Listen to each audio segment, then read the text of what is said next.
I already told you about Guyan. The sword that was returned during the ceremony. It's a cursed sword, with a heliobus inside. And Hongguang, the swordsmith who forged it, is my father. I rarely mention his name to anyone other than Grandpa. Maybe, like you said, I've been avoiding having to talk about him. But as long as my mission to hunt down cursed swords continues,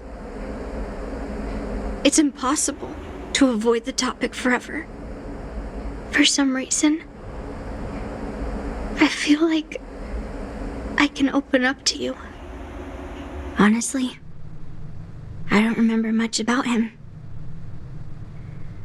All I know is that the Pyrogyre Forge used to be a bustling place, with people from all over coming to get one of his swords. They called him the greatest master craftsman since Yingxing. I didn't catch all the details, but I do remember seeing him forge those amazing swords, while the visitors watched with smiles on their faces. I used to believe that craftsmen brought happiness to others. The swords crafted by the Pyrogyre Forge are famed across the stars. They possess exceptional sharpness and invincibility. With these legendary weapons, even ordinary people can become skilled warriors, capable of overcoming the most formidable opponents. But then, he became obsessed with becoming a famed swordsmith, and started crossing all sorts of lines. He forged cursed swords that should never exist. And all those people who desired those twisted swords started flooding into the palace. However, just like Grandpa said, those who excel with the sword will eventually suffer by it. The palace was overrun with visitors from afar. Some left empty-handed. Others got swords that didn't fulfill their desires. And some even resorted to stealing. And in the midst of all the chaos my father created, he ended up being stabbed by one of the swords he forged. It was so sudden and unexpected. Everything went silent for a moment. All I could hear was the sound of bones breaking and blood pouring out. I was frozen in place, unable to move. It was only when my mother pushed me away from the deadly swing of the cursed sword that I managed to escape. I don't remember much after that, except for the pounding of my heart and the sound of my own gasps of breath. I could hear the smiths in the Pyrogyre Forge shouting, "Run away, Yunli!" and the screams of agony. My tears wouldn't stop, and I couldn't see anything. I kept gasping for air until I collapsed in a pool of blood. If General Huayan hadn't arrived in time, I probably wouldn't be here talking to you now. After that, General Huayan took me in and treated me like his own granddaughter. To me, he is 100 times better than my sinful father. He taught me forging and swordsmanship. Hongguang paid for his sins, but his troubled legacy must not go unchecked. According to the records, he forged a total of 1,382 heliobus cursed swords. and 182 of them had unique designs. When I joined the Pyrogyre Forge for training, I made a vow to hunt down all those cursed swords.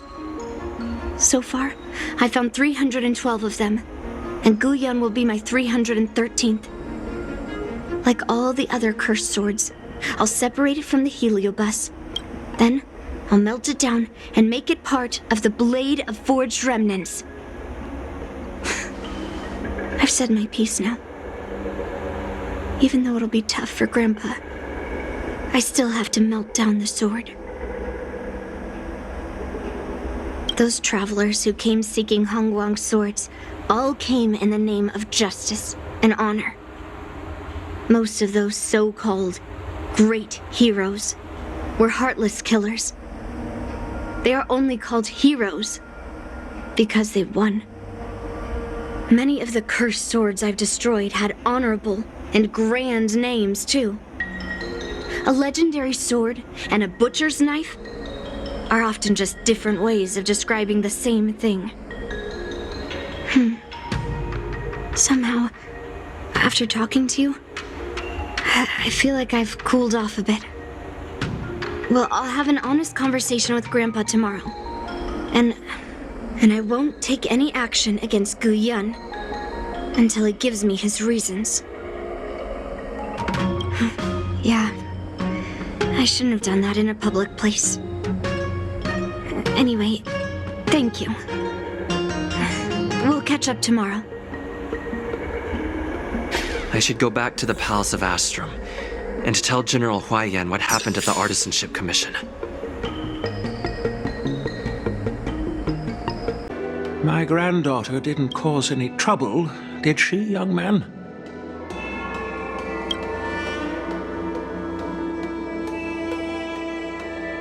Sorry for all this trouble. Yunli told you quite a bit. Now it's time for this old man to tell my side of the story. Hongguang was my beloved disciple. A rare genius not seen in the Pyrogyre Forge since Yingxing. However, talent can sometimes be a curse. He had an unusual fervor for forging, and he dreamed of forging a sword with self-awareness that surpassed that of humans. He believed it would make warriors invincible without any training. According to him, while weapons of mass destruction like Zhuming flames and alchemical arrows can destroy many enemies, true victory lies with soldiers who fearlessly fight, ready to lay their lives on the line. Usually, Xianzhou swordsmiths infuse a basic level of awareness into their swords to make them easier to wield. But even then, soldiers need to experience countless battles to overcome fear and sharpen their instincts. So, by infusing heliobi into swords, he managed to forge weapons that could grant their wielders strength and valor, and even make decisions for them. However, weapons are different from regular tools. They are meant to kill, plain and simple. After countless battles, all the anger, fear, and bloodlust are soaked up by the heliobi within the swords.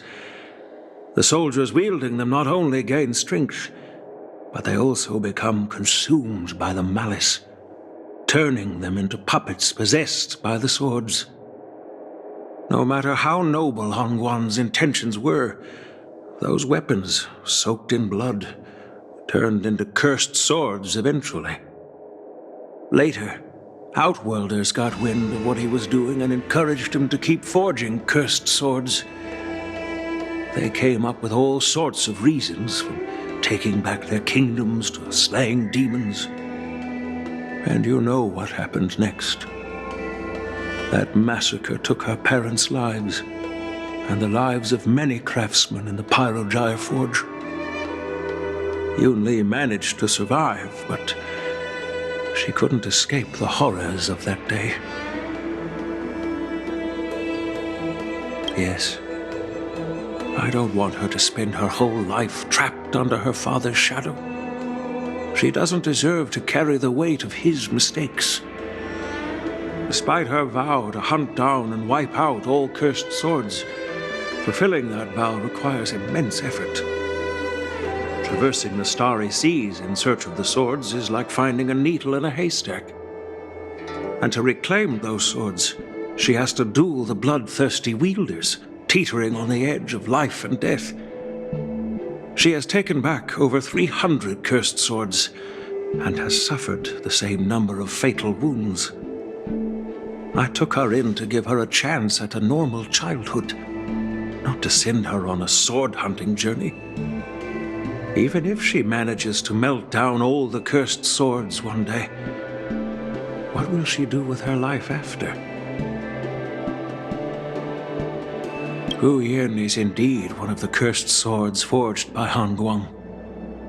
Very few swordsmiths could use Helio Bai as forging material, and Han Guang was one of them. His attempt came at a terrible cost. I thought this sword could be an opportunity. I wanted to tell her that her father wasn't all evil, that even the man she resents so much managed to forge a true sword of heroes. I also wanted to find a chance to tell her about the history and origin of this sword, but not during the ceremony. As you saw, it wasn't a good time. I've instructed the Artisanship Commission to keep the sword safe in the arsenal. If you have any doubts, feel free to ask the people involved.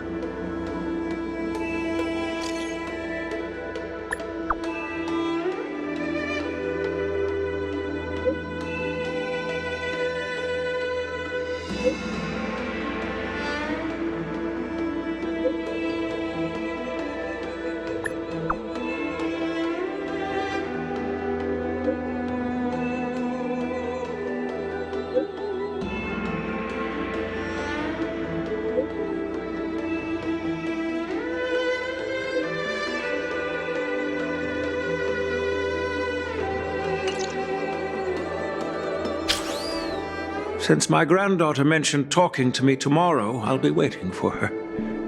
By the way, you watched over her for quite some time. You must be exhausted, aren't you?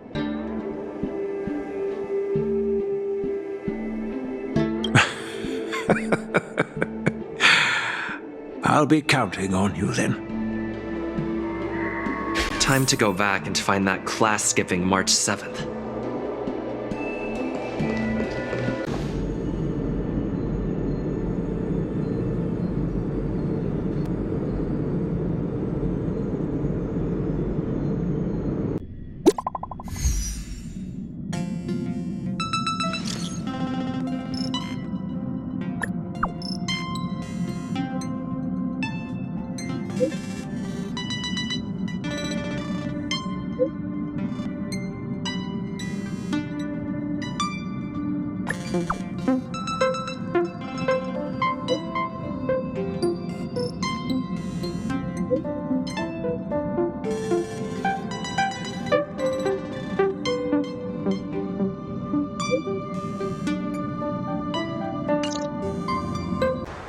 All right, everyone is here. It's time for questioning. Yunli, I'm sure you understand why the official called you here, right? Yeah? But I didn't steal the sword! Now is not the time to use your reputation like that. If we don't recover the sword, we will be breaking our promise to the Lawfu and betraying the delegation. We're counting on you to find the truth, Official Daha. Yes, it's my duty to thoroughly investigate the case. Even though Yunli is firm in her words, we can't just rely on her testimony. After everything, the sword still got stolen. They should have given it to me from the beginning. In this case of Gu Yun's theft, everyone involved seems suspicious to some extent. Miss Yunli is the main suspect. First, during the sword gifting ceremony, Yunli openly expressed her intention to steal the sword. She even mentioned it multiple times. After the ceremony, she broke into the Artisanship Commission and destroyed Arumatons in an attempt to get the sword. Am I right? That's true. The Realm-Keeping Commission inspected the arsenal where Gu Yun was stored, and there were no signs of forced entry through the doors or windows. The only possible entrance or exit was a small window gap, just a few inches wide. Hey! It's just a theft. The box containing Gu Yun was opened and the sword went missing, but none of the other swords in the room were touched. Which means... Well, I do know about the box and the cursed sword. Exactly. The suspect had a clear motive and took only Gu Yun. So, besides the ceremony participants, only the delegation members had access to the sword.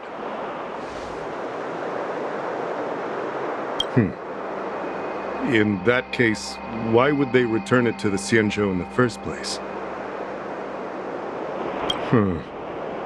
That makes sense.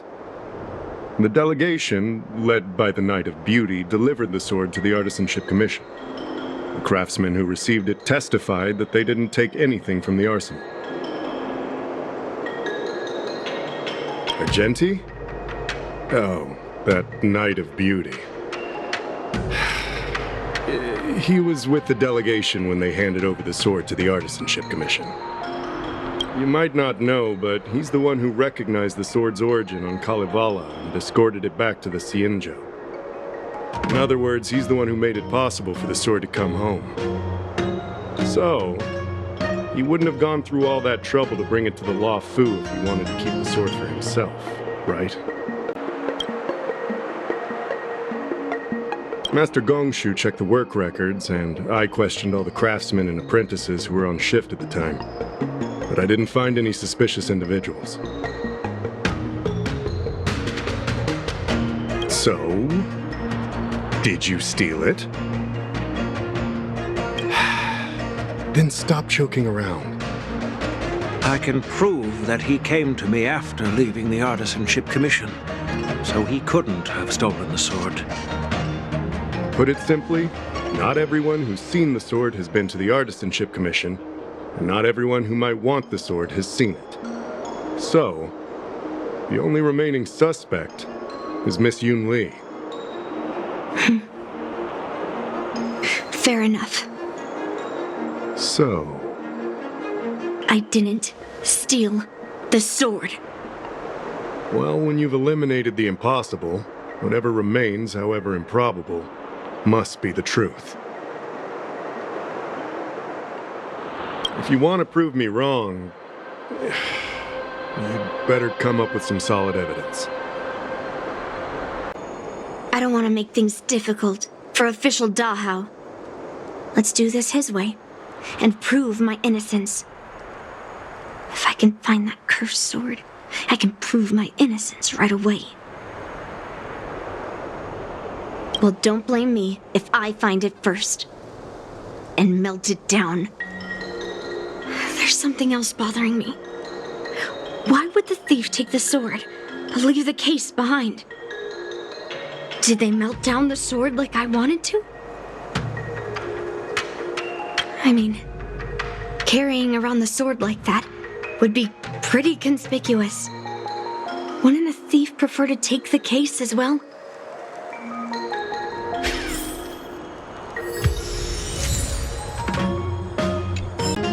Could have thought that the Miekaki vesa would be stolen, and that the prime suspect is General Huaiyan's granddaughter? Regardless, we've accomplished our mission, and now it's the Xianzhou's problem. By the way, why did that girl call it a cursed sword? It's quite upsetting. That's enough, young man. Now, let me get something straight.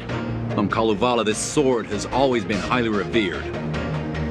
The first master of the Miekaki vesa slew countless demons and then passed it down to a line of wise monarchs. The monarchs would heed the guidance of the hero spirits within the sword and gain insight into defeating their enemies.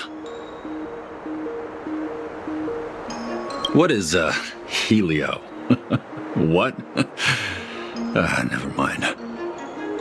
The point is that the Mieka Kivesa did help the ancestors of Kalevala build a strong foundation. It's definitely not a cursed sword.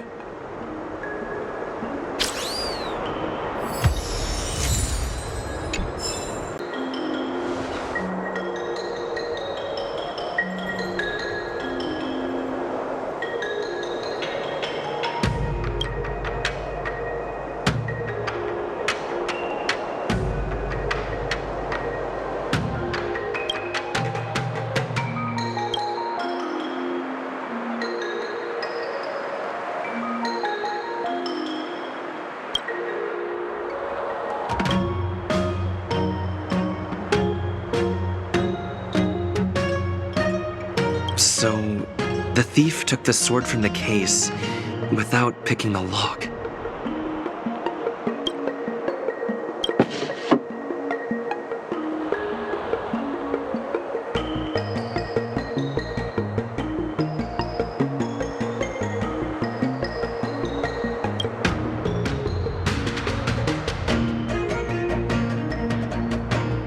Why is this flower petal inside the case?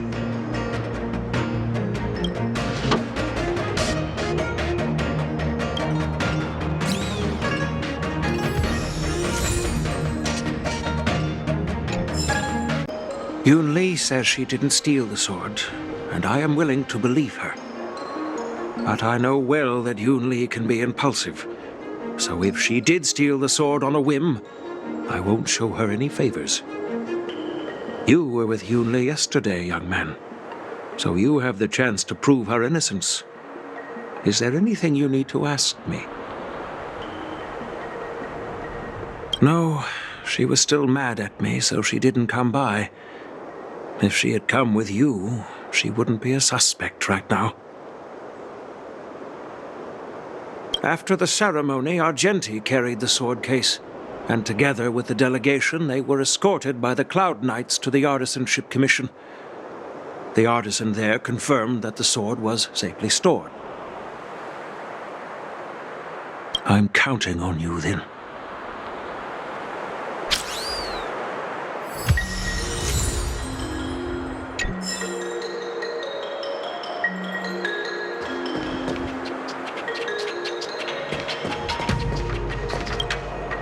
Yes, I received your message yesterday and went to the arsenal to check on it. But when I went back this morning, all that was left was the case. I don't know anything else, so asking more questions won't help, I'm afraid. However, as the Master Artisan of the Artisanship Commission, I've got to clarify something. Even though the sword was stolen, this commission is still highly secure. Wait, no. I just remembered.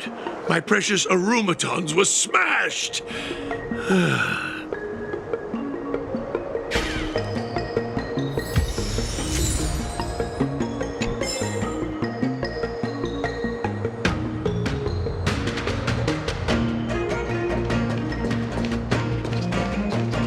If you've found any clues, feel free to tell everyone. Thank you. But I'm not sure if I can convince Mr. Daw how. 100% sure. Fine. Let me go through my reasoning again, and you can interrupt if anything feels off. Throughout the entire incident, there was only one suspect who broke into the Artisanship Commission, and that was Miss Yunli. Miss Yunli caused a ruckus at the Artisanship Commission trying to take away Guyun, but you stopped her in her tracks. After bidding farewell to you, Yunli pretended to leave, but snuck into the arsenal alone and stole Guyun. We haven't found any other suspects or evidence.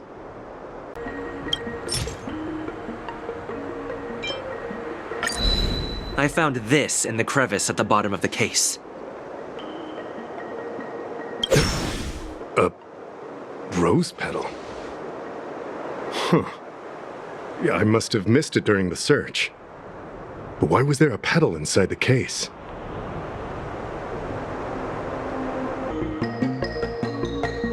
I don't know. But I do know that wherever that Knight of Beauty goes, he always leaves behind a trail of rose petals that's almost impossible to clean up.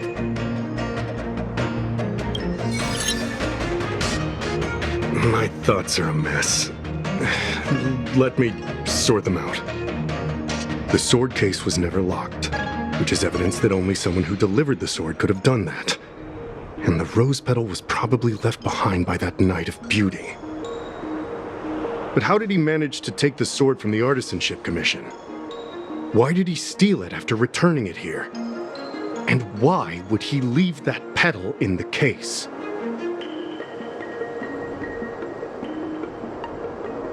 I know. Guyun flew out of the case on its own. The Knight of Beauty only unlocked the box to aid its escape. Don't be ridiculous. How can a sword escape from a case on its own? You've never seen a flying sword before? I've only heard about the Mieka Kifesa being able to fly in legends. But even if it could fly, why would the Knight of Beauty do this? Like I said, the sword contains a heliobus. Argenti must have been under the control of the sword. Maybe he was under its control even before you arrived on the Lofu. Official Dahao, where can we find that knight? Let me see. The docking location of Argenti's ship, the one and only. Let's go. We've got to find Argenti before that sword completely takes over his mind.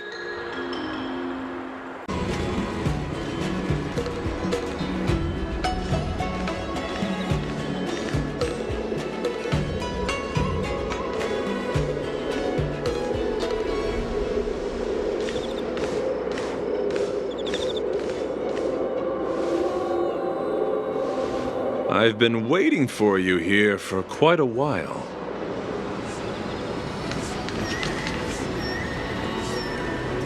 Knight of Beauty. You're the one who stole Guyun, right? Hand it over. You have no idea how dangerous that cursed sword is. Dangerous? In my humble opinion, the real danger is always the hand wielding the weapon. Please allow me to correct your statement. I never attempted to steal this weapon. As a Driller's knight, I've sworn to live in poverty and possess only what is necessary. What? What do you mean? I agreed to assist Master Guyun in its escape from the Xianzhou. As the person who pulled it from the stone monument, captivated by its beauty, I must not let it down. I couldn't stay in the arsenal to convince the craftsman, nor did I want to take the sword like a thief. That's why I left behind a small piece of evidence that pointed to my identity in the hope of an open and honest conversation with you. Whatever your reasons are, you're planning to take the cursed sword away from the Xianzhou. Hand it over to me! Back then, it was the beauty of Master Guyun that impressed me. So I willingly embarked on the journey to return the sword. But unfortunately, Master Guyun's homeland is no longer the ideal place for it to return to. As a Knight of Beauty, I must not abandon it halfway. Oh no. He's completely captivated by the power of that cursed sword. The solution is right in your hand. Captivated? No, I am touched by Master Guyun's flawless beauty. To be honest, I'm confused why none of you can understand this sword. This is quite heartrending. I've already made up my mind to take Master Guyun away from the Xianzhou. That cursed sword has messed with your ability to think. But I'll break you free from its grip. I'll shatter its illusion. And the sword itself. Fair lady, if you're intent on taking away this person, this sword that is under my protection, Please engage me with a fair duel according to knightly etiquette. As a representative of this duel, I, Argenti, challenge you. I swear on the spirit of chivalry, in front of Adrilla the Beauty, that I will represent Master Guyon in this duel. If I win, you will allow Master Guyon to leave the Cienjo with me. And if you best me, Miss Yunli, I'll accept my defeat and turn Master Guyon over to you. Do you accept my challenge, Miss Yunli? Fine. Let's see whose desire is stronger. Your desire to take it away, or my desire to hunt down all cursed swords. Show me what you've got.